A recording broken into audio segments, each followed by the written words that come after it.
everybody, and welcome to my YouTube channel. My name is Kelsey, and this is my channel where I like to talk about any number of things, but particularly my process, crocheting and knitting, as well as other fiber arts related topics. Today, in this video, we will be going over everything I crocheted and knitted in 2024. 2024 was the first full year I spent crocheting. It is also the first year in which I started documenting some of these projects, so some of them might be familiar to you if you've watched other videos on this channel, and others probably won't be. During the first part of this video, I will be going over the individual items, the process of making them briefly, the materials they were made out of, and any other sort of relevant information I want to give. And then at the end of the video, I have some statistics about the types of projects I made and my predictions going into my making next year that I will go over. As always, the Ravelry links as well as any sort of pattern link will be present in the description down below, as well as the project pages for these items if I decided to document them on my Ravelry. Towards the beginning of the year, my Ravelry was basically non-existent, and over the year I've gotten a little bit more dedicated to keeping that up to date.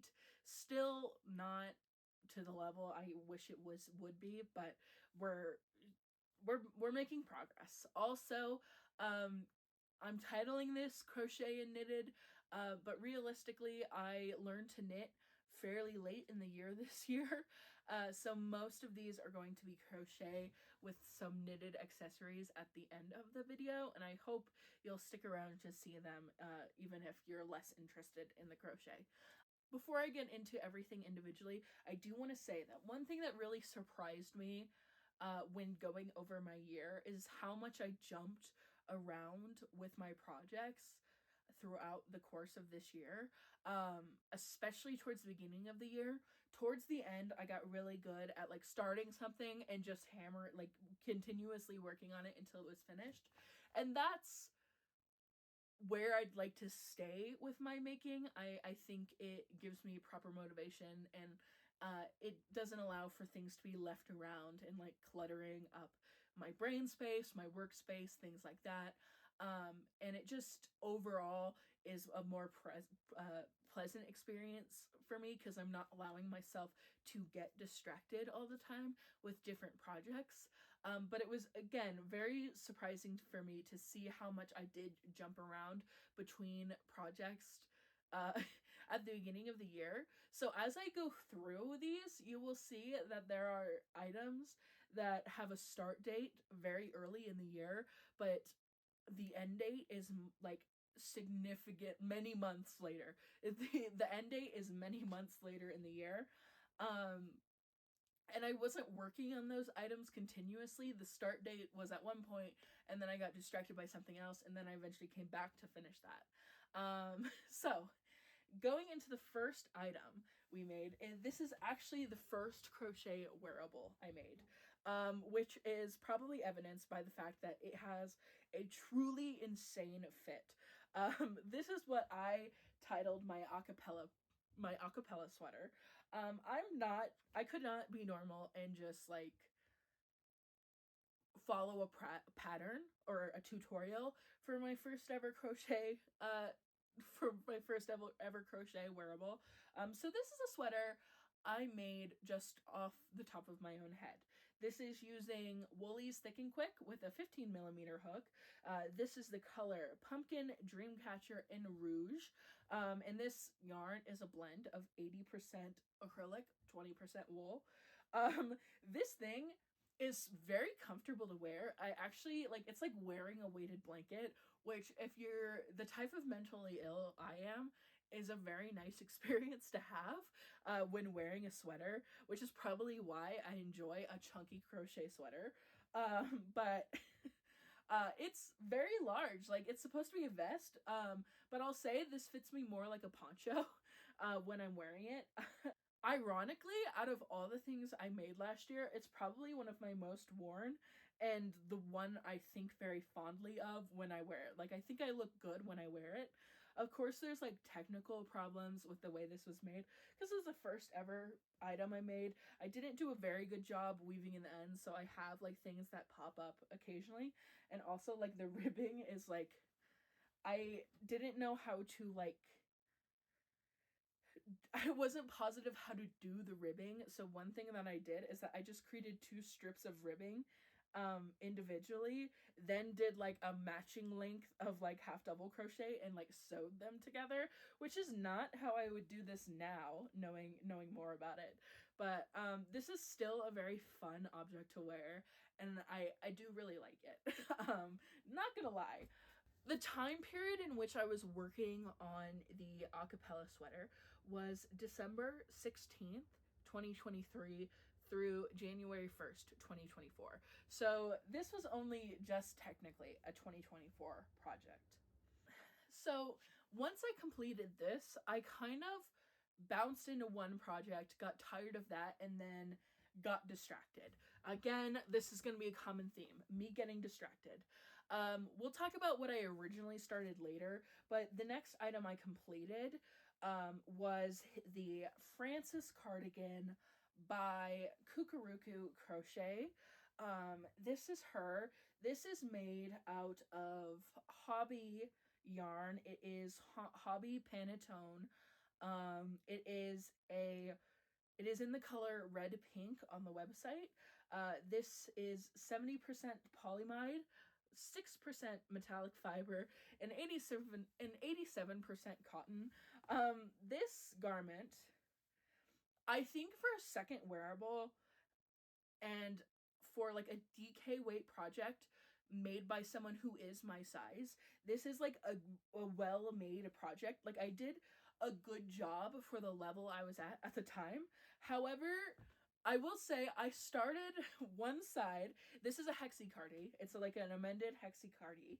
And I started one side at one skill level, and then over time I got a little bit better, which meant my tension got a little bit tighter from one side of the hexicardy to the other, which is why this isn't a super wearable cardigan.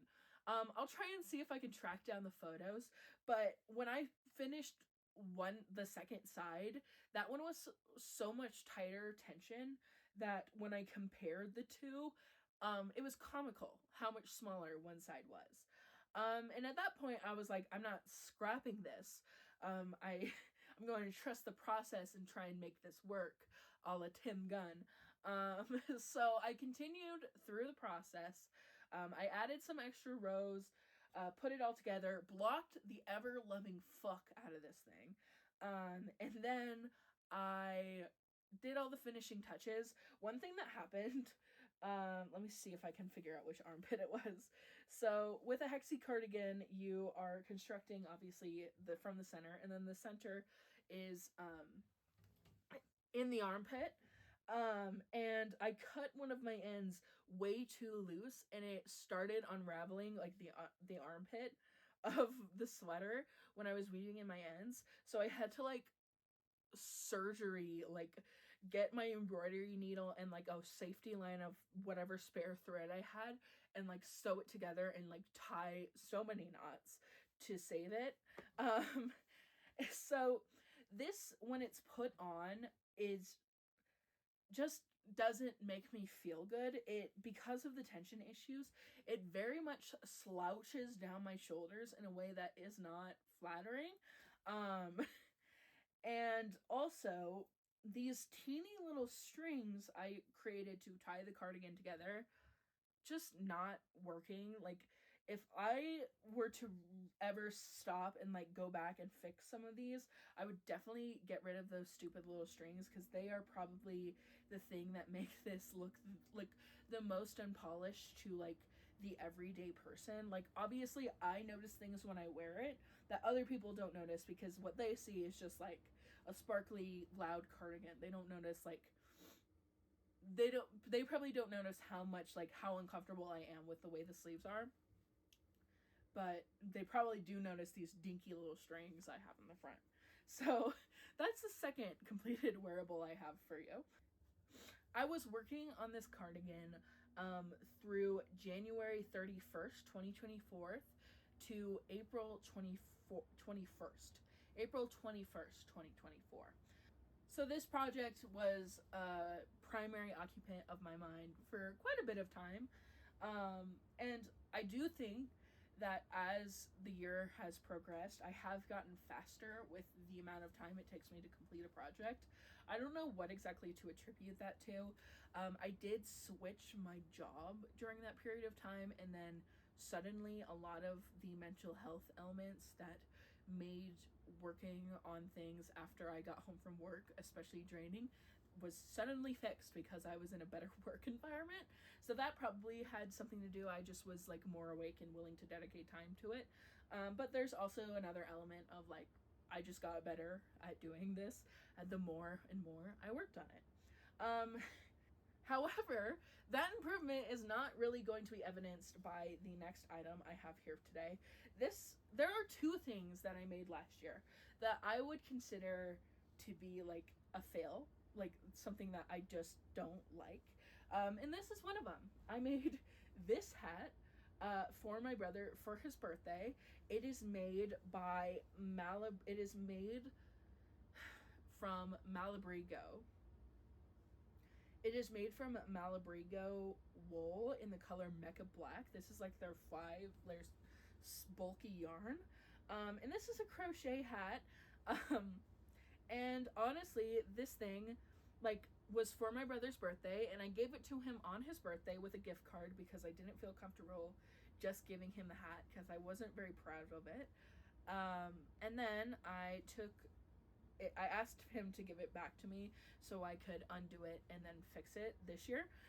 So there's a myriad of issues. The first thing is that this is a bulky yarn that I crocheted on a size 5 hook because I was afraid that like the space, like it wouldn't be dense enough, that like air would poke through like where there were holes.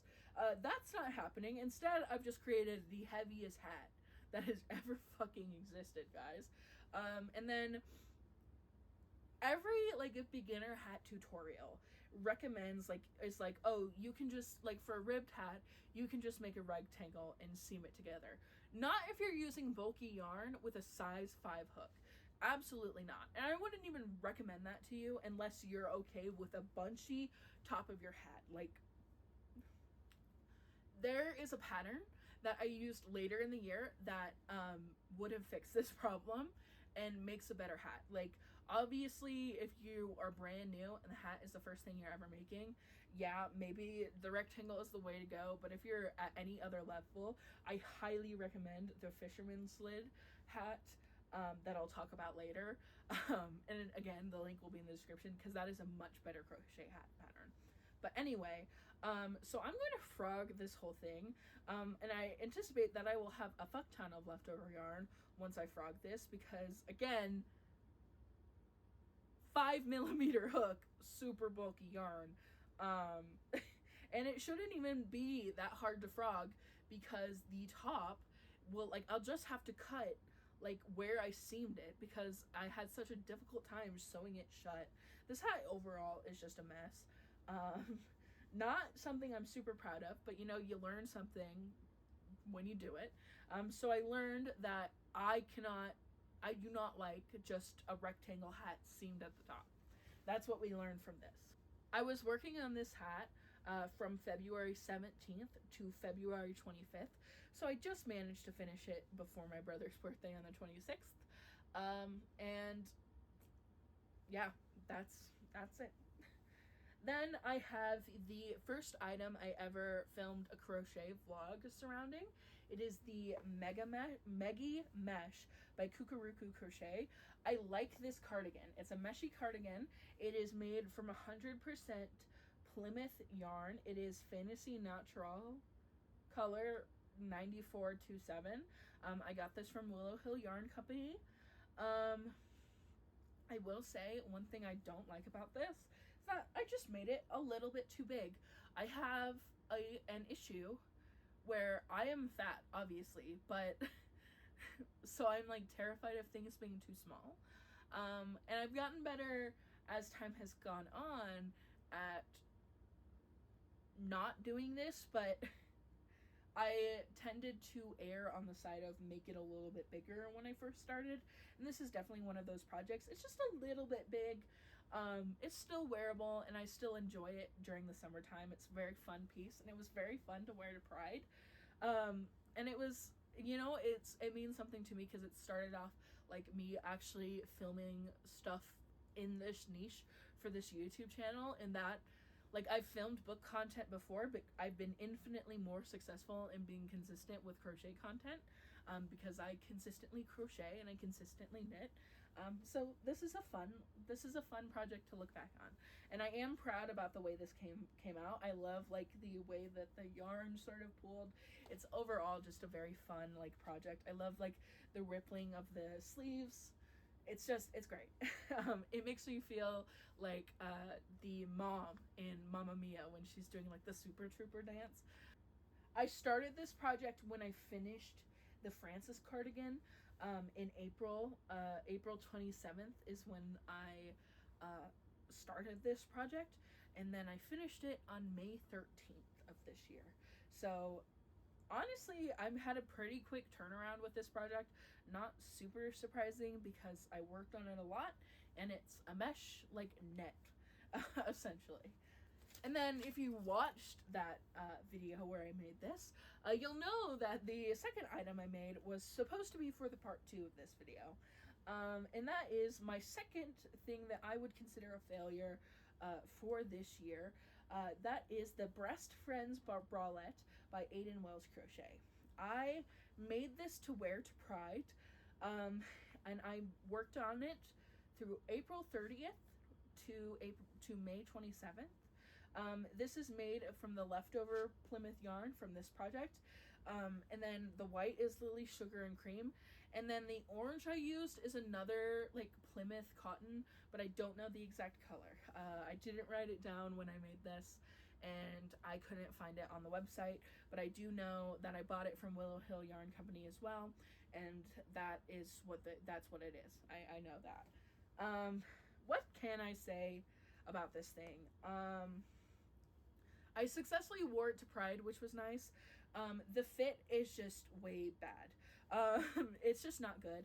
Again, with me overestimating, like, making things bigger when they don't need to be. The current item I'm holding for you right now does not have enough negative ease. I should have made, I think this is the 5X. I should have made the 4X. I didn't even end up doing the ribbed bottom, like the ribbed like trim, because at the time the fit was so bad. I just started like decreasing just so like my tits wouldn't hang out the bottom. When I actually wore this to Pride, I actually wore it with my bra underneath and a tank top rolled up and panned just so that I couldn't have any sort of wardrobe malfunctions with it. These straps are way too long. I also think there is an issue where the pattern doesn't call for cotton. That is something I decided to do, and that was a mistake. I didn't know enough about like the differences in fiber content to know that a project that doesn't call for cotton, that is actually made in cotton, is not going to have the right amount of stretch. So it's just going to have to be something that is accounted for, and obviously I did not account for it. There's also sort of a weird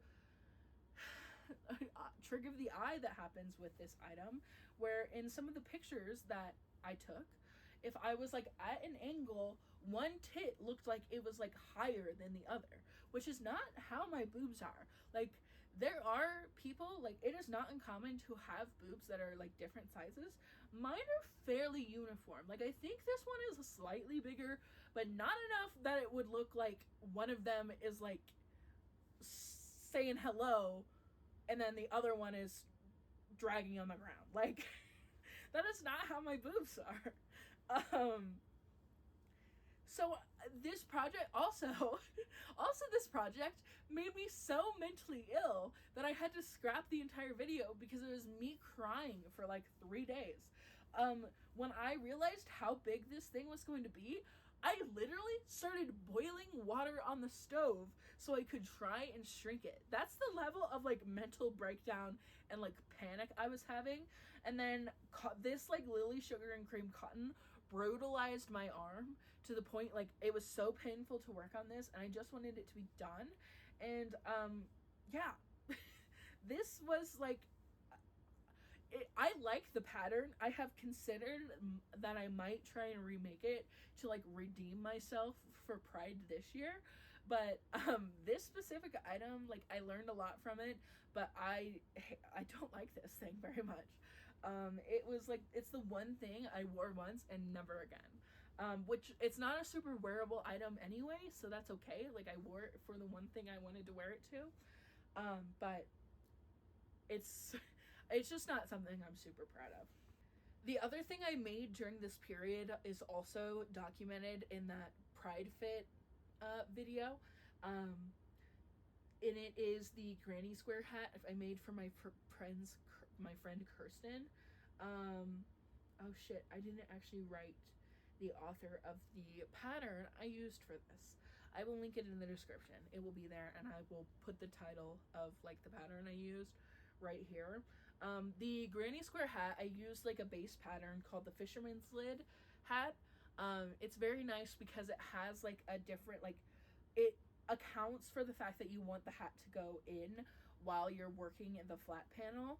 So you have like, there are like, there are places where like you stop one like increase. So the way ribbing works is that you do your chain, and then you do like your half double crochets, and then you do a back loop half double crochet, and you just do that back and forth. One point when you're going back up to the top of the hat, you stop that sooner, start going down, and then when you come back up, you keep going past the point where you stopped on your initial thing. And whatever, it's in the pattern, you'll understand. It's a free pattern, and I modified it to add like the crown of granny squares across the top. So altogether, honestly, this hat serves. I really cooked with this one. Kirsten likes it. They wore it fairly recently when I saw it. In another life, I could be convinced to make that hat again.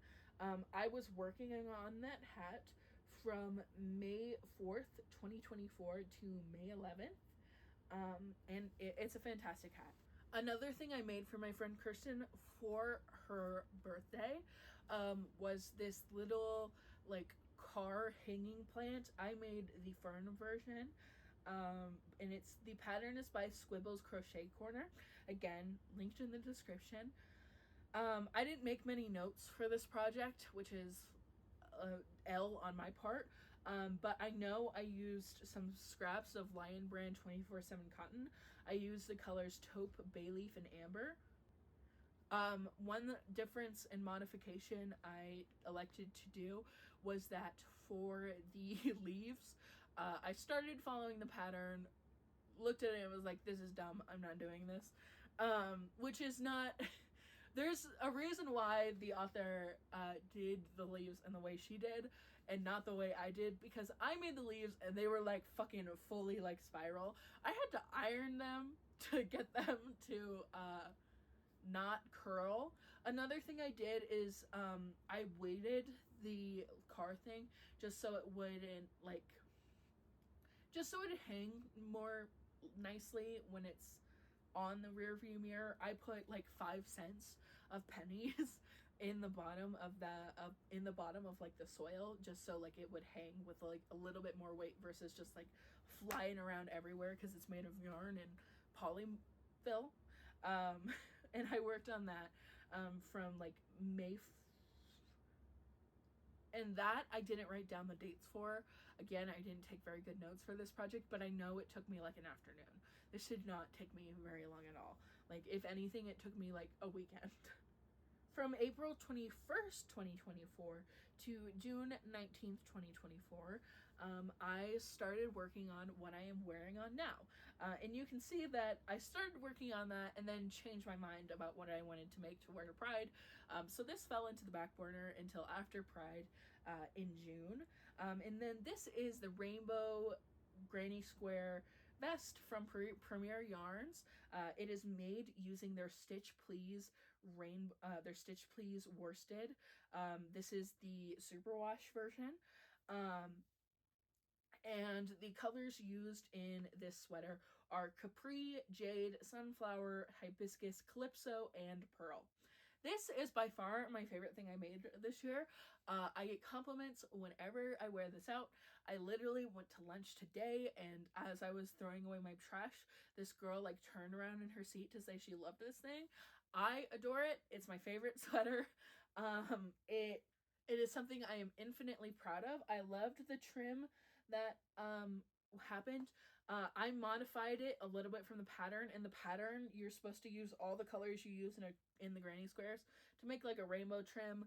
I decided not to do that. I just did the white with on each like thing. I did like its own color as like a border. So I did white, pink, pink on this one, and then I did the orange one, and then the collar's green, and then the bottom's blue. And I think that looks so much better because in the pattern picture it looks really busy. I also, for the big person version of the sweater, um, it has you like it has like 3 rows of granny squares up here like going out. I only did 2. Like I have 3 rows below my arm, but I decreased up to 2 here, and that was definitely a good choice. I definitely cooked with that one. I'm not gonna lie. And I just love this thing. It's so good. The one thing I will say, do not order as much yarn as it says in the pattern. If you decide you want to make this thing, do not do that. Especially if you're smaller than me. Because I have so much of this yarn left over. So much. Like, I think in the pattern it told my size to get like 3 balls. I didn't even use all of one for each of these colors, and I have leftover granny squares. So only buy one of the color, like one of the color, like one ball per color. Only buy one, and then like you can probably decrease the white color by like 2 if you decide to make this. So just fair warning for you guys out there if you decide that you're gonna buy this. Do not listen to what they tell you in the pattern. It's like the recommended thing. So once I finished this project, I returned to a project I had been working on that sort of fell to the back, like way I had been working on at the beginning of the year that I sort of walked away from and started working on other things. This is going to be kind of difficult to show because it is a wrap top, but that is the Jolene top. This pattern is also by Kukuruku Crochet. There's a lot of her on this list. She's a very good designer. I probably won't be making as much from her next year just because I've made 3 of her designs and I would like to venture out a little bit more. But this top, technically, like just like with the amount of detail and like the thickness of the yarn and the what's it called? The materials I used. This is probably the most impressive thing I made last year. Just between tenaciousness and like overall quality. This is made out of Amano Sammy 100% cotton. It is in the color 1819 Bubblegum. I originally started this in January of 2024. I ended up frogging the entire back panel because I realized like I had done my math wrong and it wasn't going to be wide enough. So I redid it on June 20th, and I continued working on it until August 18th, so a little under a month, with the goal to wear this for my birthday party, which I successfully did. There are some things I don't. This project ended up being a lot of yarn chicken for me. It is a little bit more cropped than I would like it to be. In the sleeves, I also was very concerned that I wouldn't have enough yarn for the sleeves. So most of this project is worked using a 3.5mm hook. On the sleeves, I increased to a 4mm hook and also significantly cropped them. And I like how that worked out. It's definitely like a very nice summer top. I'm honestly might wear this to Pride this year because it is so cropped. I honestly think it might be like a moment wearing it there. Pride is the one place where I allow myself to be body positive and slutty. I I'm always body positive, but I am also a fan of turtlenecks, so I don't take the opportunity to be slutty for very many things. The next thing I made, I worked on from August 11th to September 29th, 2024. Around this period in September and August is really when I started focusing all of my attention on one project. And if I did bounce around, it was because the deadline sort of shifted on something and I needed to put my focus. But for the most part, it was like one thing and one thing only that was like top priority. Um, and what I made for my friend Maddie for her birthday, I worked on was the Duck Duck Goose pattern by Autumn Olive Crochet. Um, and for this project, I used some yarn I had bought when I first started crocheting that didn't really have a purpose anymore, using Caron 1 pound and Big Twist yarn. The colors I used for the Caron 1 pound was Faded Brick, and then the Big Twist yarn colors were Varsity Red, Varsity Gold, Teal, White, and Slime. And then there was also a bit of the black Lion Brand Pound of Love. This is an interesting fitted garment. Again, I erred on the side of making something way too fucking big. Also, like, Maddie is a little smaller than me. So I definitely made something that was big for me that is also very big on Maddie. So it's more of a poncho situation than it is a cardigan. But Maddie likes it. And Maddie wears it quite often. I see her in it a lot. So I consider it a win, though there are things I would go back and change in hindsight. But I think overall I successfully accomplished what I wanted to do with that project. I also really want to give myself a pat on the back for the buttons I used. I used vintage parrot buttons that are adorable. And that was so much fun. I definitely am looking forward to making more cardigans next year because I love a button situation. I'm excited to add more buttons. After finishing that sweater, I started to refocus on a sweater I had had in my mind since I first started crocheting. And that sweater was what I call the All Eyes on Me sweater. And basically, I took a bunch of different eyeball granny squares and put them together to make one big back panel. I put some on the sleeves, some on the back, and then I did a solid front with just like solid black granny squares.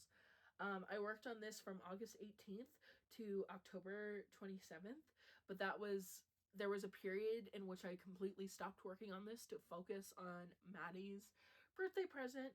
So I would say that for the most part, I was working on this from like September 29th to August 17th. I used a bunch of different acrylic yarn in this project. Most of it for the colors was the Big Twist brand from Joann's, in the color white, slime, orchid, varsity orange, varsity gold, varsity red, and teal. And then I used some Caron Simply Soft in the color neon pink. And then I used a Lion Brand Pound of Love and Loops and Threads just in the black color. And this is a little bit of a mess. Like, it's a little bit lumpy, it's a little bit frumpy, but I'm proud of it. It was fun to make, and it was basically me figuring it out as I went. And I definitely think that in the future I might attempt to remake this again because I think I could do it better now that I sort of have a prototype. Definitely not in the cards for 2025 going forward, but it might be on the table for 2026. So that's exciting for you guys, I guess. We'll see how that goes. The next thing I made, I actually made twice, and it didn't turn out correctly either time, and that is the Solta Triangle Wrap by Tony Lipsy, aka TL Yarn Crafts, here on YouTube. I worked on this from June 15th to November 1st. So I started it on June 15th and then forced myself to finish it during the month of October. This is also documented in a YouTube video, and in the YouTube video, I also think you can kind of see me on the brink of a mental breakdown just because it didn't quite turn out the way I wanted to. My tension was way too tight for Tunisian crochet, and the garment wasn't falling into the triangular shape that it's supposed to because of that. And then also I was using too thick yarn, wrong size hook. It just was not great. But I learned a new skill, and I'm interested in redeeming myself for Tunisian crochet this year because I definitely think I could do better if I just reevaluated how I reevaluated and loosened my tension a little bit. This project used Lion Brand Feels Like Butter held double. It was in the color Dusty Blue and Pale Gray. The next thing on my list I also don't have with me physically, and that is the Pumpkin Patch Coaster Basket by Pauline Z, aka Not Fast Fashion. I tested this from September 13th, my birthday, to September 24th. I did some scraps. Some of it was the Lion Brand 24/7 cotton that I mentioned earlier, but I don't have the names of what I used for like the pumpkins and stuff like that. I know it was like the Joann's, like the KC cottons, and I think one of the colors was like Sedona, but they don't even have those colors anyway because they switched them out, so it doesn't really matter. It was the yeah. This was a fun pattern test. It was my first pattern test.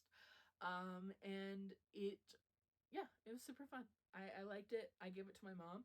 She used them. They're in storage now because it's no longer fall. And my mom does not keep things out of season. We are very much alike in that way. After finishing that, I decided to work on an accessory, and I made the Heartstopper scarf by Katie Jones Knit, between September 29th and October 20th. This is made from Spin Cycle yarns. That's what's in the center. And then also Lovejoy fibers. I love Lovejoy fibers. I am very excited because I have a lot of Lovejoy fibers projects planned for next year. I did screw up a little bit where I was increasing on the side of this project because it'd been so long since I did something flat that I just forgot how to do it. And so there is a little bit of an angle going at the back, but you know, I don't think you notice it when I wear it. I believe the Spin Cycle is in the colorway Big Skies, and then the Lovejoy Fibers ends in the colorway Cherry Bomb. If I were to go back and do any changes to this, I would make it a little bit longer, but I do intend on making this scarf again at some point, so definitely enjoyed enough of the process to want to do it again in a different color. From October 21st to October 26th, I worked on this Woolies Thick and Quick sweater. This is a raglan design that I just sort of figured out on my own. It is it is made out of Woolies Thick and Quick again, so 80% acrylic, 20% wool. And then this is in the colors Spice and Fall Leaves. This is definitely probably one of just like a good staple things. This yarn does have a tendency to pill, especially under the armpits, which isn't my favorite, but I think like just it's chunky enough and it just already is like hazy enough that it isn't something super noticeable when it comes down to it. This is also the first time I ever tried to do short rows in a project. Definitely should have done them higher up, but you know, you live and you learn, and next time I do one of these it'll be better. But I did wear this a lot like during the fall, which you wouldn't know because I forgot to take a single picture of me wearing this item. Then I did a fuck ton of Fancy Puff Trivets by Savannah Guerrero. I worked on these between October 31st and December 14th. I did like 13 of these trivets. They caused me great pain. I did a bunch of colors. All of them were made out of lily, sugar, and cream cotton. And the colorways I used were mistletoe, renegade, sonoma, salt and pepper, and then sunrise ombre. I also made one that was the color buttercream with white. And I also did make another like pot holder that I didn't account for in any of the stats I made. So we're just gonna pretend I didn't realize I forgot that. And then we're almost done, guys. We're on our way home. And then I started working on my Bergen cowl. This is our first knit project, guys. Ask me whether this is the first one I actually completed, because it's not. This is like fresh off the blocking boards. This is a cowl that I worked on between November 6th, 2024 to December 28th. This is made from Lang Bergen in the color 0008. This is 93% alpaca, 7% nylon. I bought this at Wasatch and Wool in Park City, Utah, and I also got the pattern from them because this is a sample of theirs I decided to knit for myself. I think overall, for like a first knit project, my tension is actually pretty decent. One thing I didn't realize as I was working on this that I have since noticed is that I had been twisting my pearls, but I don't think that matters really. Like, I don't think it's like, I mean, in this, it doesn't really matter. And I made it because it's this bright neon color, and I thought it would be good for walking my dog during the nighttime when it's cold. I did have some tension issues at some point because I did knit part of this while I was drunk, but I don't think it matters because it's just for me and it's just for walking my dog. Between November 6th and November 30th, I made my mom a blanket, also out of Woolies Thick and Quick. This one was in the colorways Mustard and Coney Island, and my mom loves it. It's a fun blanket. It's nice and big. It's very comfortable, and it didn't take very long for a blanket. So altogether, a win. That was a win. And then the final big garment I made was the Christmas tree popover. This was made in a video. This is inside out, first and foremost.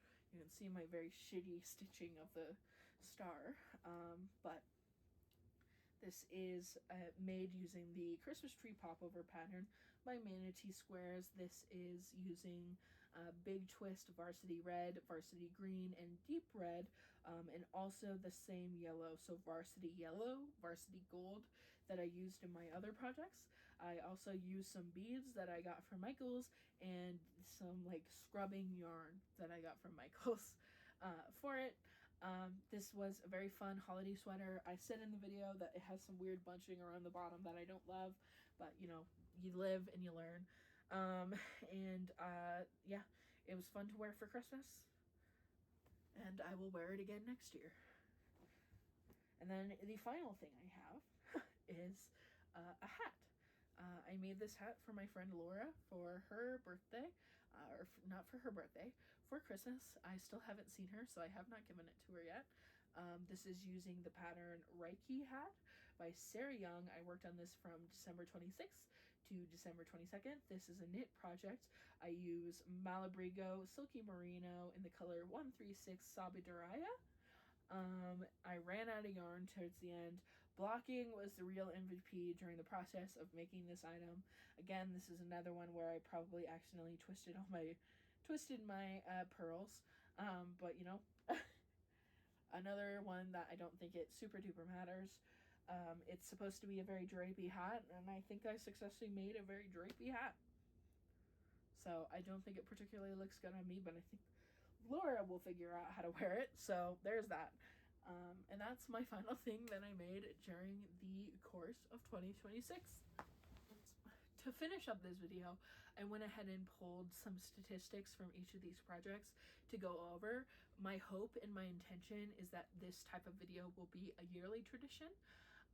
So I thought it would be fun to pull some statistics that I think would be interesting to go over year by year, and reflect on and see how I develop as a maker each year.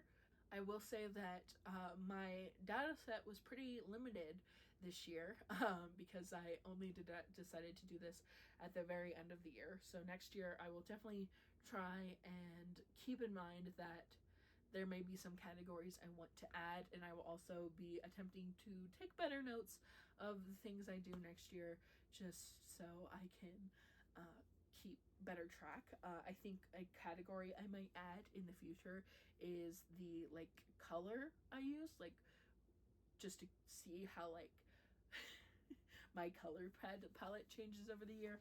But I did not do that this year when I was putting together my statistics, so that'll have to be a future thing.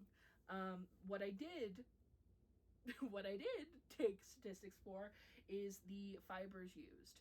On my spreadsheet, I had difficulties determining whether I should count all the trivets as separate items because I did make 13 separate trivets, um, or if I should like put them all together into one thing, and neither really felt like a perfect solution.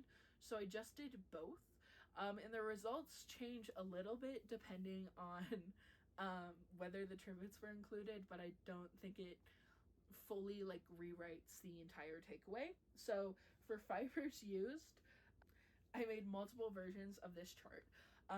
There was one that accounted for wool blends and cotton blends. And then there was one where it was just the majority fiber.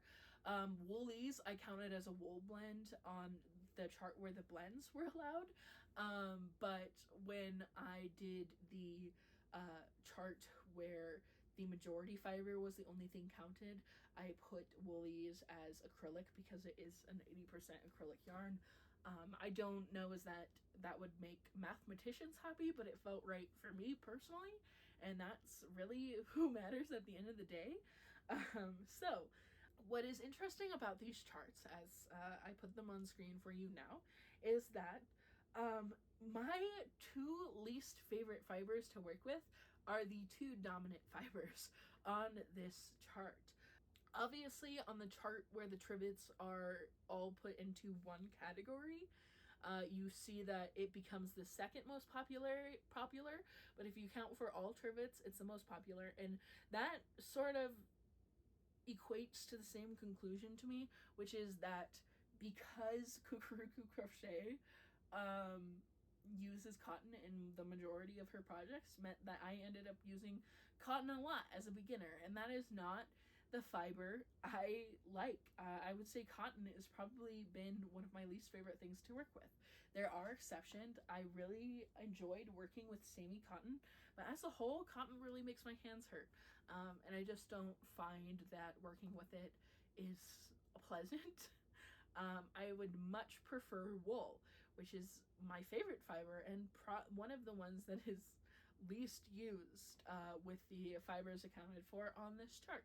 I also would say that I clearly made an effort to use up the acrylic I bought when I first started, because acrylic is also not a fiber I enjoy using. I understand that it has its purpose for people with allergies, and it is a very accessible item. I It has a smell, like the smell it has bothers me, and it drives me a little bit crazy when I work from it, so it's just not something I like.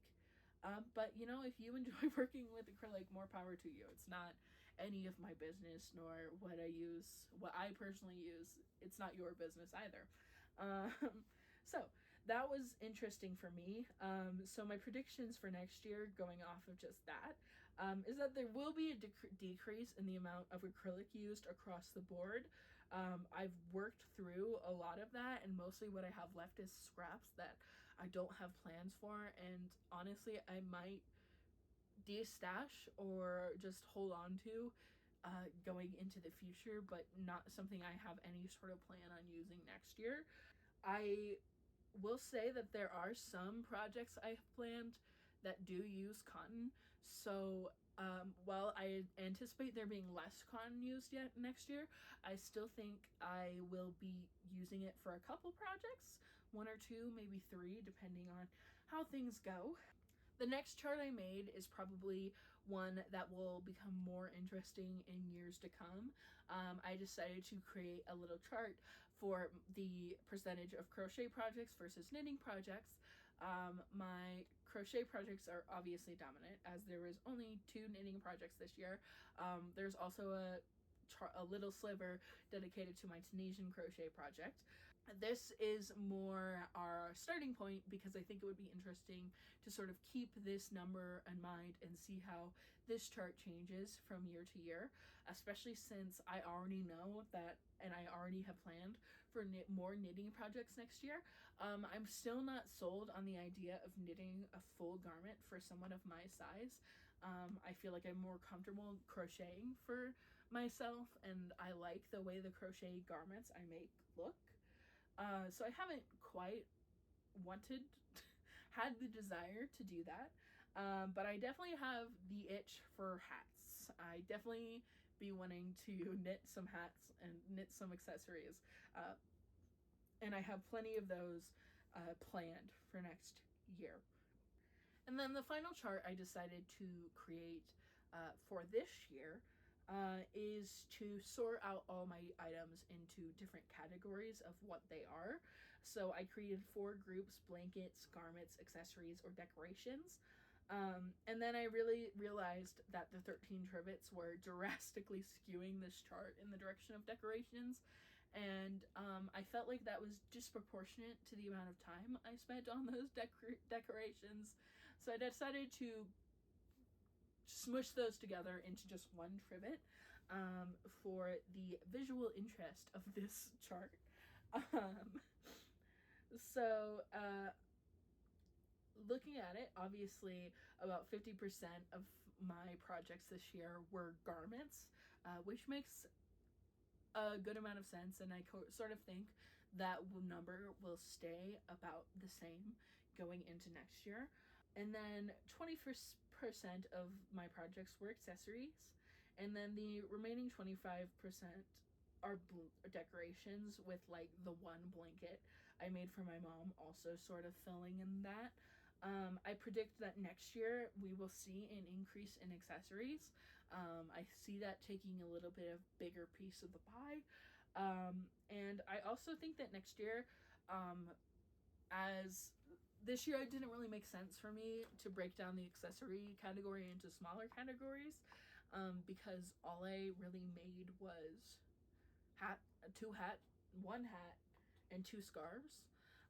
So I didn't feel like that would be particularly interesting to go over during this portion. But I think next year I might see, depending on how things go, I might see if breaking down into smaller categories makes sense. But that's it for the statistic category. If you have any ideas of things I should keep my eye on this year and I should keep track of, a thing that has come up in my mind is like the times I work on stuff, like how long they take. But that is just a little bit difficult for me to track because it's a lot of note taking that requires me to be willing to make notes at every lunch break I decided to crochet on, and every evening I decided to crochet on, and every like gathering I decided to work on it. Just, I don't know, is that would end up working. But if you have any ideas for categories of statistics you think would be interesting to go over in future wrap up videos for the year, please let me know, because I am definitely interested in really developing my statistic game when it comes to my knitting and crocheting. So that's gonna be it for this video, though. I really appreciate you taking the time to reflect on my year with me. I hope you enjoyed this video. I enjoyed filming it. It was a lot of fun to go through and sort of think about my year in the course of making these things. If you have any questions about the projects I made, or if I forget to link anything, please leave that in the comments down below. If you have any ideas, any comments, also comment them. Like this video if you liked it. Leave me alone if you didn't like it, please. Just, I'm fragile. And if you would like to see what I have going on in the future, please hit the subscribe button. I am very excited. I have a winter plans video already like written out. I have all my notes ready for it, so I'm excited for that. Coming out sometimes towards mid-January, and then I'll have another vlog out hopefully sometime soon. So please, by all means, subscribe so you'll see those when they come out. But with that all said and done, thank you for being here. I will attempt to see you again in the future. I certainly hope I will be here in the future, and I look forward to seeing you again. Bye-bye.